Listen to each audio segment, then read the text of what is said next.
para ustaz dan para ustazah serta santri sekalian yang kami banggakan. Alhamdulillah, suatu nikmat yang besar kita kedatangan Syekh Abdurrahman Munis Al-Laiti.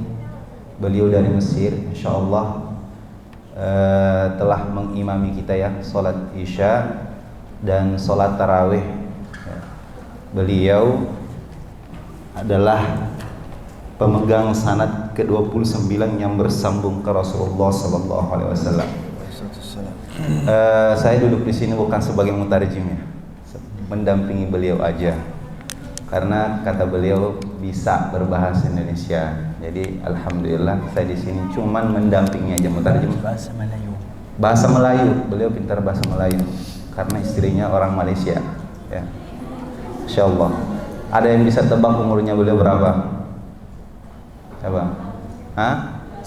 28, 42. Umur beliau 42. Ya, gitu aja. Nanti kalau ada pertanyaan di akhir ya. Ini karena waktunya kita sedikit, langsung saja mungkin kepada beliau fa'alaihi falyatafaddal syakhana. Assalamualaikum warahmatullahi wabarakatuh. Alhamdulillahirabbil alamin wal 'aqibatu lil muttaqin wa la 'udwana illa 'alal zalimin. Wassalatu wassalamu 'ala asyrafil mursalin sayyidina Muhammad. Allahumma shalli wa sallim wa barik 'alaihi wa 'ala alihi wa ashabihi at-tayyibin at-tahirin الذين حفظوا القرآن ونقلوه إلينا متواترا فصانوه عن التغيير والتبديل والتحريف والزيادة والنقصان فأحرزوا بفعلهم الجميل فوصل إلينا القرآن عذبا سلسلا. أما بعد، حياكم الله جميعا وبارك فيكم. أهلا وسهلا ومرحبا بكم جميعا. أسأل الله أن يجمعنا في الجنة في الفردوس الأعلى. آمين آمين يا رب العالمين. Jadi kita sama-sama bersyukur kepada Allah Subhanahu wa taala yang memberi kepada kita segala kebaikan, terutamanya kita sama-sama salat fardu Isya dan tarawih dan witir. Mudah-mudahan insyaallah kita dapat manfaatnya di dunia dan akhirat insyaallah. Jadi hari ini saya akan bicara tentang ahamiyatus sanad. Ahamiyat as-sanad. Kepentingan sanad. Jadi kalau dalam bahasa Arab maksud sanad itu sesuatu yang kita guna untuk kekuatan. Macam kalau ada orang dia punya ibu atau punya ayah, namanya sanad. Untuk membantu dia, tarbiyah dia, itu namanya sanad. Nah, maknanya akan membantu untuk dia hidup dalam keadaan aman dan tarbiyahnya bagus.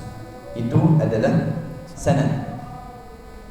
Biasanya orang Arab sebut macam itu. Anta sanadi.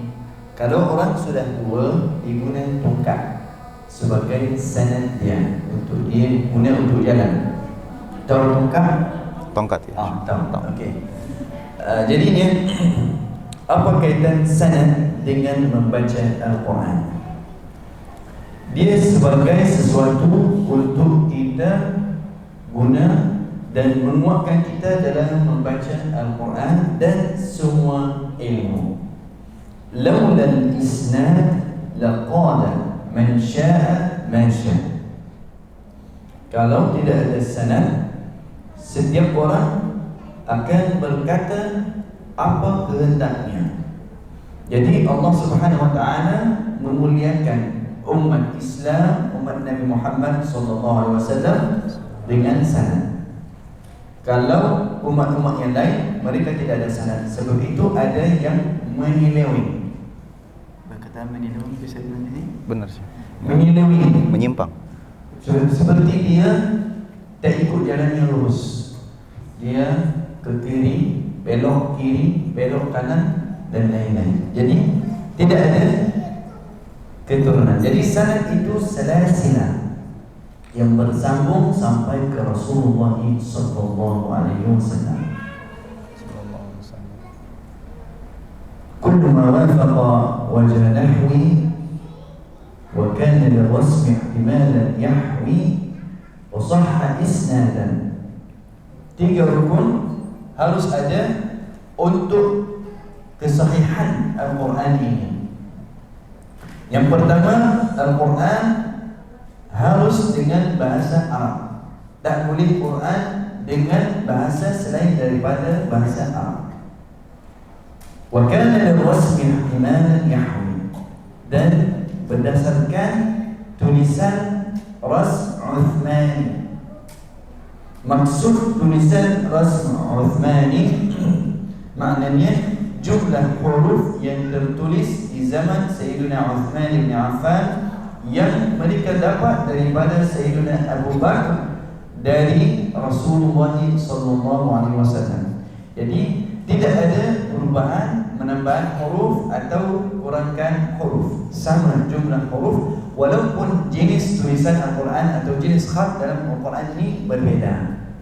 Jadi itu Rasm Uthmani. Jadi jenis khat yang berbeda tidak masalah, tapi harus jumlah huruf sama. Perkataan Allah.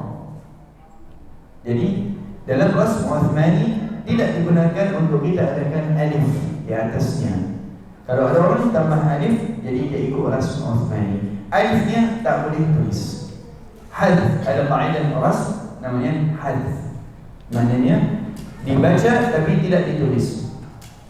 Dan perkataan amanu, kita melihat ada alif di ujungnya tapi kita tidak baca. Itu Rasm Uthmani. Walaupun tidak dibaca, harus ditulis juga. Kalau ada mushaf-mushaf yang hilangkan hamzah, hilangkan huruf-huruf, itu dia ikut Rasm Uthmani. Jadi dari mana kita jumpa Rasm Uthmani? Dari mushaf Madinah, mushaf Mesir, mushaf yang sama dengannya, mushaf Makkah atau mushaf Madinah, dan yang semua ikut sama. Tapi jenis khat berbeda. Mungkin tulisan itu berbeda, tapi jumlah huruf semua sama. Yang ketiga ialah wasahha isnadan. Itu rukun ketiga. Wasahha isnadan. Sanad harus sanad yang sahih. Sahih bermakna mutawatir. Sanad yang sahih. Jadi sanad itu silsilah. Jadi orang yang sampaikan sebagai saya Abdurrahman Mu'nis Muhammad Muhyiddin Muhammad Ridwan Al-Laythi. Dia pernah meringkas Muhammad Abdurrahman Mu'nis Al-Laythi. Tapi nama panjang yang saya sudah sebut tadi. Sebab di Arab dia sangat ikut keturunan, sangat suka dan sayang dengan keturunan, sampai moyang ditulis lagi keturunannya. Kalau di Indonesia nama saja. Kadang-kadang ada yang tak ingat nama atuk, tak tahu nama atuk apa. Saya pernah jumpa orang seperti itu. Nanti saya tanya ibu atau ayah, nama atuk nama apa. Tapi dekat Arab, dalam KTP harus tulis sampai nama atuk, tak boleh tulis nama saja. Tapi dalam sijil lahir di sini mungkin sudah tulis semua. Jadi ni keturunan. Nama saya, dan saya ambil dari mana? Daripada guru saya. Guru saya Syekh Sayyid Ibrahim Ba'mulah, dan juga guru saya Syekh Hisham Abdul Bari, dan guru saya juga Syekh Abdul Hakim Abdul Latif, dan guru saya Syekh Sami Syahadah, dan banyak guru selain daripada itu. Guru yang pertama saya ialah ibu saya, Hajar bint Abdul Latif. Itu guru saya yang pertama, bermula dari umur 3 tahun, mulai untuk baca Al-Quran dan belajar Al-Quran Al-Karim. Jadi guru saya semua ini ada sanad, bukan saja-saja. Jadi ada sanad, guru mereka dan guru-guru mereka sampai ke Rasulullah, itu ialah sanad. Jadi sanad ini untuk kita memindahkan atau pindah satu khabar secara umum. Kita pindah satu khabar tawatur, pindah satu khabar dari orang yang sebelumnya ke orang yang berikutnya. Jadi harus dari saya sampai ke Rasulullah SAW, tidak ada dalam silsilah ini seorang yang bohong atau tidak amanah. Jika tiba-tiba di tengah ada yang bohong, jadi sanad terputus dekat dia. Sebelumnya semua benar dan setelahnya sudah tak ada kaitan dengan sanad. Sebab ada juga orang yang ada sanad tapi bacaannya tak lengkap, bacaannya tidak betul. Jadi sanadnya tidak asli, sanadnya tidak benar. Maknanya dia terima sanad yang tidak sah, tak cukup syarat. Sebab sanad bermaknanya saya talaqi dengan seorang guru Al-Quran dari Al-Fatihah sampai An-Nas, baca depannya, dan ada syekh-syekh yang syarat harus baca hafalan, tak boleh lihat Quran. Dan ada juga yang syarat, yang tidak syarat seperti itu, boleh baca melihat Al-Quran. Sebab tujuan sanad bukan hafalan. Ada sanad hafalan, ada sanad untuk baca Al-Quran dengan itqan, dengan makhraj, sifat, pertemuan dua huruf, waqful ibtida, rasul mushaf. Semuanya harus lengkap ketika kita membaca dengan seorang guru. Bagaimana? Boleh faham? Bisa faham atau saya tukar ke bahasa Arab? Bisa? Okay, alhamdulillah. Ikhwan tak boleh langsung. Faham? Boleh? Bisa ikut? Okay, insyaAllah. Ada lagi sedikit. Sebenarnya kalau saya berkata-kata boleh cerita panjang, jadi waktunya terbatas. Jadi harus saya cuba untuk ringkaskan. Jadi semua sudah faham sanad. Jadi ketika sanad itu bertalaqi dan musyafahah, bertalaqi Al-Quran semua. Kalau sudah benar bacaan dari Al-Fatihah sampai An-Nas, baru syekh itu kasih ijazah. Ijazah itu satu sijil yang dalamnya tulis silsilah. Dari mana semua ini? Syekh sampai ke Rasulullah SAW. Itu adalah isnad. Jadi kalau orang baca tidak ada sanad, dalam sanad ini ada perkara yang tidak boleh tulis. Contoh seperti ismam. Harus latihan bagaimana membuat ismam. Imalah, harus sebut imalah. Kalau riwayat Hafs an Asim mudah, tapi kalau riwayat lain memang langsung tak boleh belajar dari buku. Harus bertalaqi dan bermusyafahah dengan seorang guru yang amanah, yang sampaikan kepada kita cara bacaan. Jadi cara ini memang datang dari zaman Rasulullah SAW. Allah Subhanahu Wa Taala ada kuasa untuk menurun Al-Quran sekaligus kepada Rasulullah SAW, dan Rasulullah bisa membaca seperti mana yang Allah tentukan. Tetapi Allah mau tentukan cara kita belajar Al-Quran ini harus bertalaqi. Jadi Aminul Wahyi Jibril duduk depan Rasulullah dan memberitahu bagaimana cara bacaan. Rasulullah ikut. Wa innaka latulaqqal Quran. Jadi Rasulullah bertalaqi juga dengan Aminul Wahyi Jibril alaihi salam. Bila Rasulullah sudah terima satu surah ataupun ayat, Rasulullah sampaikan kepada sahabat seperti Sayyidina Zaid bin Thabit, Sayyidina Uthman bin Affan, Sayyidina Abu Bakar As-Siddiq, Abdullah bin Mas'ud dan lain-lain dari sahabat Nabi SAW. Dan sahabat menulis Al-Quran Al-Karim dengan ras Uthmani. Jadi dua perkara untuk kita kesahihan Al-Quran. Tiga. Yang pertama ialah harus dengan bahasa Arab, bilisanin Arabiyyin mubin, Yang kedua ras Uthmani. Yang ketiga ialah sanad. Sanad itu akan dapat apabila baca dengan seorang guru dan dengan bacaan yang benar sesuai dengan guru-guru itu bertalaqi sampai ke Rasulullah SAW. Bagaimana kita mau tahu? Bagaimana kita mengetahui sanad orang itu benar atau tidak? Mungkin dia baca bagus, tapi kita mau mengetahui adakah bacaan itu sebagaimana bacaan Rasulullah SAW dengan syuhrah. Benar saya jumpa orang yang kata kepada saya dia ada teknis baru untuk baca Al-Quran. Beliau tidak tahu saya seorang Arab. Beliau ingat saya orang Melayu. Jadi dia kata orang Arab ni tak usah. Kita ada teknis baru khas untuk orang Melayu saja, khas untuk orang tempatan. Orang Arab orang ajar di Arab saja. Jadi saya tanya bagaimana teknisnya. Dia kata rahsia, tak boleh beritahu teknisnya. Jadinya saya kata terima kasih.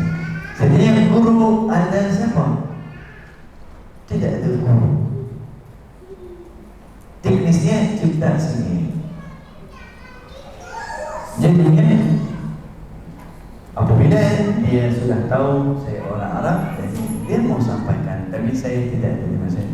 Terima kasih. Simpan saja teknis untuk kamu sendiri. Jadi teknis untuk baca Al-Quran tak ada rahsia, tak ada khusus untuk orang itu saja. Semua sama. Itu menunjukkan kesahihan. Jadi bila kita jumpa banyak syekh yang kata sama, itu adalah yang benar. Kalau ada seorang syekh atau seorang guru yang tiba-tiba keluar perkara sendiri, tak ada guru, tak ada salasilah, tak ada sanad, jadinya tak boleh terima. Di Indonesia ada juga seperti itu. Banyak. Ada orang memang dia ada teknis sendiri, dan ada orang memang tak pula mau belajar teknis lain. Dan ada orang yang cipta teknis yang susah. Seperti ada murid saya yang pernah tanya, ada guru bagi tahu dia ada al-ikhfa'ul jadid. Maknanya ada ikhfa' haqiqi, ada ikhfa' syafawi, dia ada al-ikhfa'ul jadid. Apa itu al-ikhfa'ul jadid? Baca wal 'asr, tak perlu sebut ra, itu al-ikhfa'ul jadid. Itu memang sesat. Bila ada seorang keluar perkara-perkara macam ini, memang dia tidak ada sanad, dan dia buat sendiri semua perkara ini. Jadi kita tak boleh terima dari orang seperti ini. Harus ada keturunan, harus ada talian sampai ke Rasulullah SAW untuk buktikan kesahihan. Ini Allah tentukan, bukan saya, bukan sesiapa. Ini Allah tentukan. Allah Subhanahu wa taala berfirman, "Fa idza qara'nahu fattabi' Qur'ana." Kalau telah dibaca, ikutilah bacaan sebagaimana bacaan Jibril alaihissalam. Jadi perkara ini kita, kalau ada orang baca Al-Quran benar tapi tidak ada sanad, jadi kemungkinan salah itu banyak dan dia tak salah. Bila talaqi Al-Quran semua, kita akan mengetahui setiap tempat apa yang ada dalamnya, dan kita akan belajar satu-satu.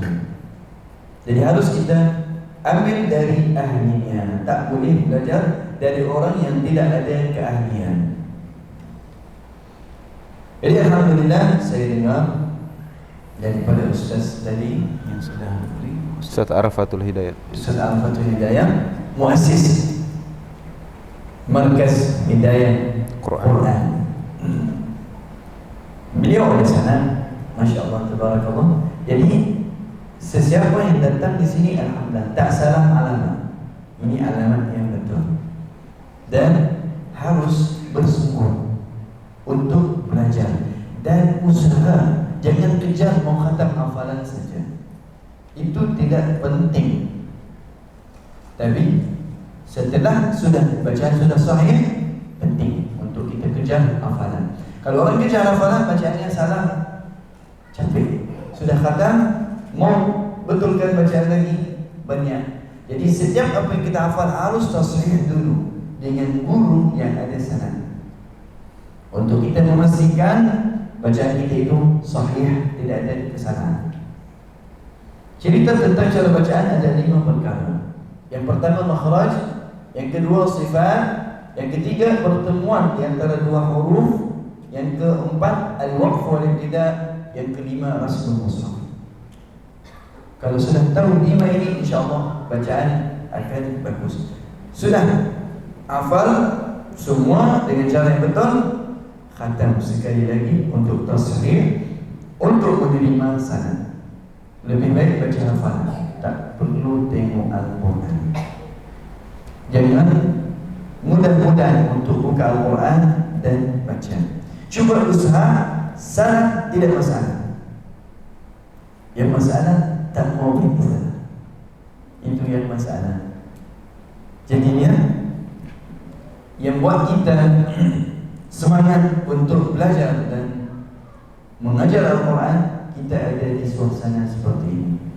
Kalau kita sudah selesai, memang susah mau dapat keadaan dan suasana lingkungan yang seperti ini. Jadi ambil kesempatan dengan guru-guru yang bagus, yang bersanad. Alhamdulillah bersanad, maknanya bacaan itu sesuai sebagaimana bacaan Rasulullah SAW. Jadi kalau ada orang keluar bacaan sesuka hati, tidak ikut sebagaimana bacaan sanad, jadi kita tak boleh ikut.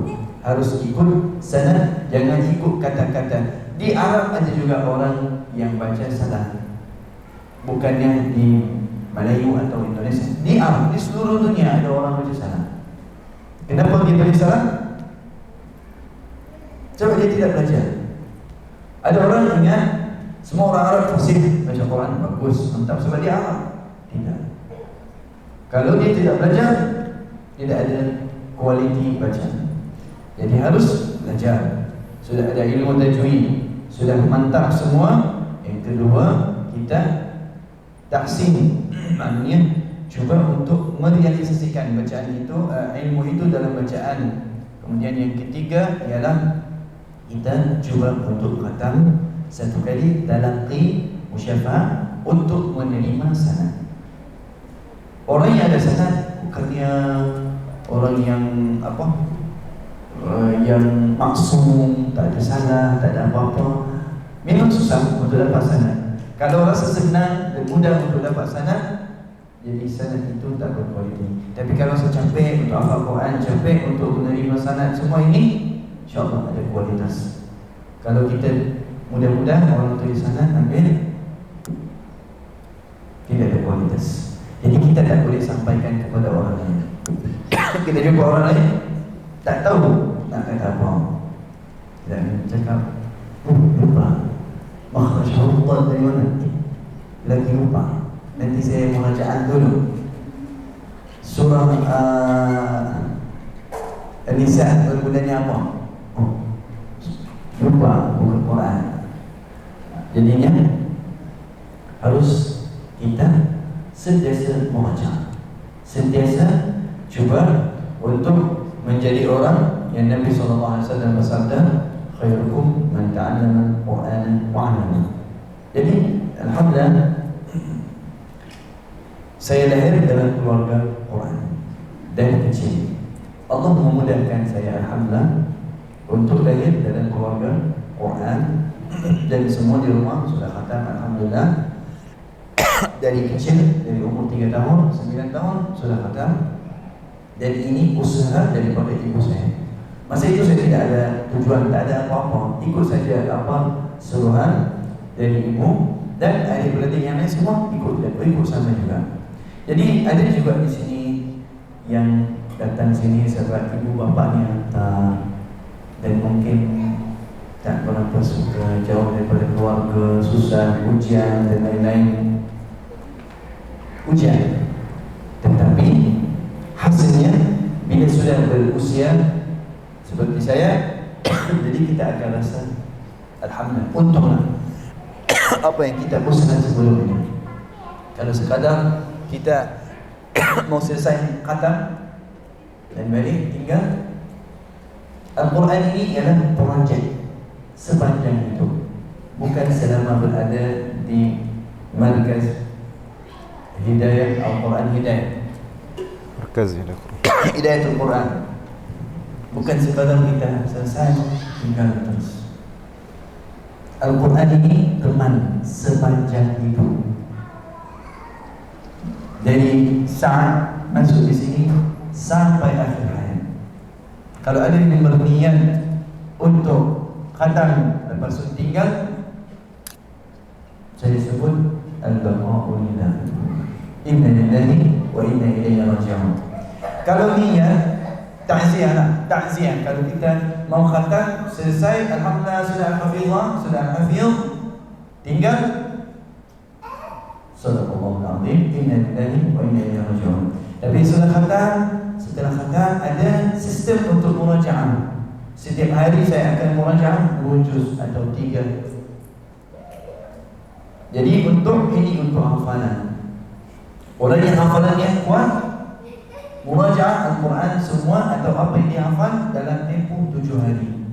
Orang yang hafalannya bertengah 10 hari. Orang yang hafalannya lemah 14 hari. Murajaah semua itu nasihat daripada guru. Walaupun alhamdulillah ada sebagian yang saya masih ingat, alhamdulillah ikhwan, dan ada sebagian yang sedang dalam proses. Tapi kalau sudah hafal tinggal mau ulang kembali memang sangat susah, ujian besar. Jadi seperti ada talian, kalau terputus talian itu sudah naik ke atas, kita mau ambil dengan tangan lagi, harus ambil tangga, mau naik kembali. Jadi kalau kita masih pegang walaupun sudah dekat mau putus, murajaah-murajaahnya tadi itu akan tebal kembali, dan kita tidak akan lupa Al-Quran selama hidup. Ada orang usia sudah 100 tahun tapi masih ingat sebab dia selalu murajaah. Itulah yang akan membantu. Tapi kalau niat kita mau khatam tinggal, banyak orang yang kita lihat, Masya Allah, ukhti ini hafal, ingat lagi semua Al-Quran, sebab dia murajaah selalu. Hafal dengan sistem, bukan hafal begitu saja, baca, tasmi' sudah selesai. Tidak, harus murajaah selalu, baru kita ingat, baru kita hafal selalu, insyaAllah. Jadi sanad itu sangat penting untuk kita membaca Al-Quran dengan bacaan yang benar. Kalau kita jauh daripada sanad, bukannya tak boleh langsung baca Al-Quran, boleh baca, tapi kemungkinan salah itu banyak. Dan kita tidak jadi orang yang diiktibar, maknanya orang yang mu'tabar, orang yang standar. Kalau orang tidak ada sanad, tidak menjadi standar. Jadi seperti orang yang bisa untuk memberi nasihat tentang perubatan, tentang kesehatan, tapi tidak ada sertifikat doktorat, tidak ada medis. Jadi dia tak bisa untuk buka rumah sakit, untuk kerja di rumah sakit, tidak bisa, tak ada standar. Kalau sudah ada, seperti orang yang sudah ada sertifikat, tetapi harus ada keahlian, baru dia dapat insyaAllah yang terbaik. Sekadar itu saja. Wallahu ta'ala a'lam. Jazakumullah khairan. Assalamualaikum warahmatullahi wabarakatuh. Waalaikumsalam warahmatullahi wabarakatuh. Baik, Ana buka 2 pertanyaan ya. Satu pertanyaan dari ikhwan, satu pertanyaan dari akhwat. Silakan yang mau bertanya. Mungkin dari ikhwan dulu, kalau ada. Dari Ustaz Syarul mungkin. Ustaz Zain.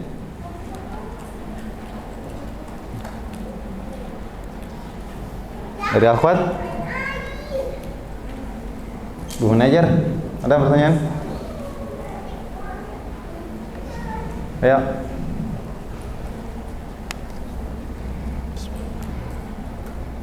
Ziyad. Fadal Ziyad. Kalau misalnya kita udah punya sanad dan udah cerita berkali-kali sama Syekh, itu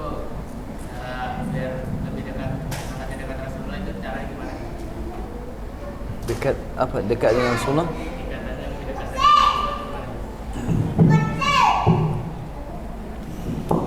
Untuk perkara seperti ini tidak penting. Macam orang kejar untuk sanad lebih tinggi, bagus. Tapi kalau sanad lebih tinggi tapi kualitas bacaan tidak bagus, tidak boleh juga. Jadi ada orang yang memang tingkatannya paling tinggi, tapi oleh kerana berlaku isu memudahkan orang untuk ambil sanad, jadi jatuh. Saya tak mau sebut nama itulah, tapi memang terkenal kalangan syekh-syekh sudah tahu. Sanad dia sangat tinggi, tapi keluar isu memberi sanad mudah-mudah dengan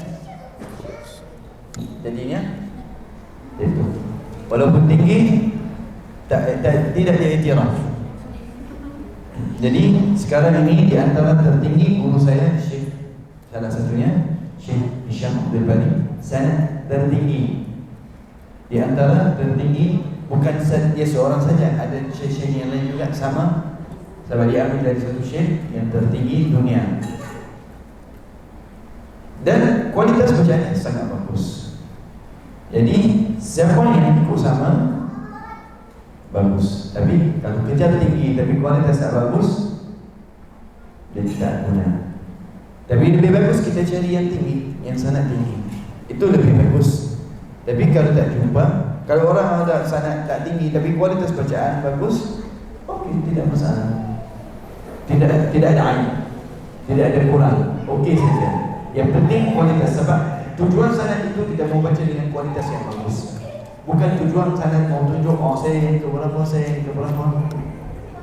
Okey. Oke, satu lagi dari Afat. Fadal, Rizna.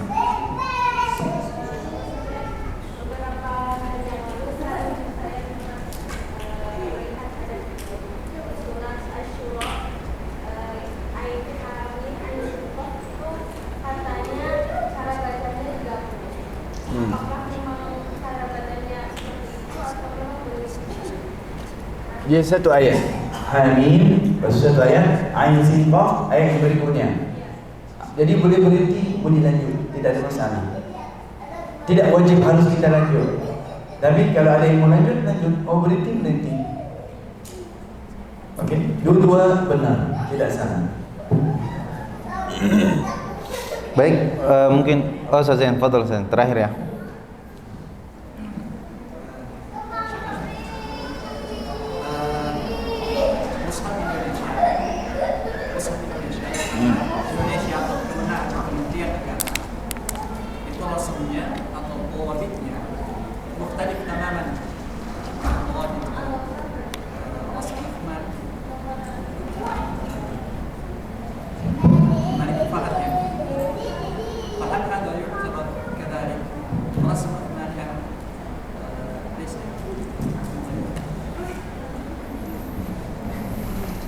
هذا الموضوع خطير جدا جدا.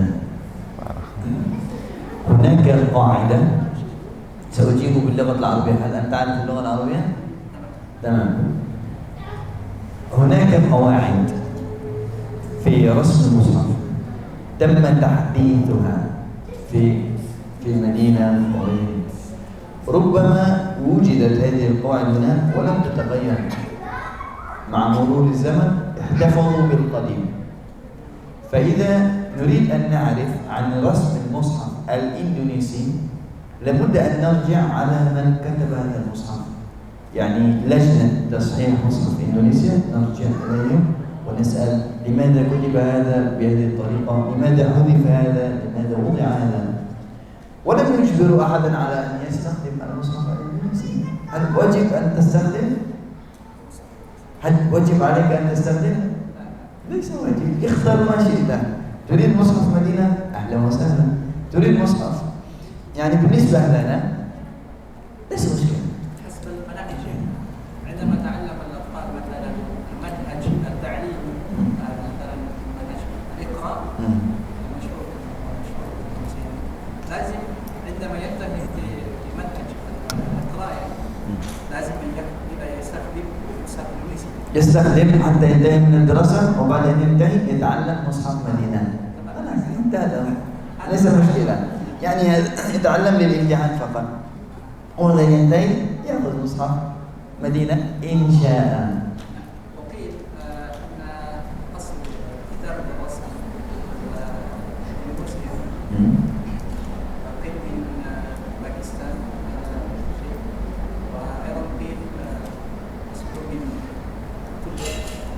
المهم هناك أشياء، يعني علماء إندونيسيا والذي كتب المصحف هم يعني لا أستطيع أن أقول صحيح ولا أستطيع أن أقول خطأ، لابد أن نناقشهم ونرجع إليهم، ولكن بالنسبة لي أنا أستخدم مصحف مدينة لأنني حفظت على مصحف مدينة، وهناك مصحف في مصر مختلف عن مصحف مدينة، والذي يحفظ عليه يستخدم هذا هكذا يعني. يستخدم مصحف الذي هو مشهور في العالم ليس في إندونيسيا فقط، مصحف مدينة، ولكن إنه جئت لا تعارض مصحف إندونيسيا، لا تقول أنا خطأ وهذا لا تعارض، اترك فقط، ولكن استخدم مصحف مدينة، هذا هو حتى لا يحدث مشكلة.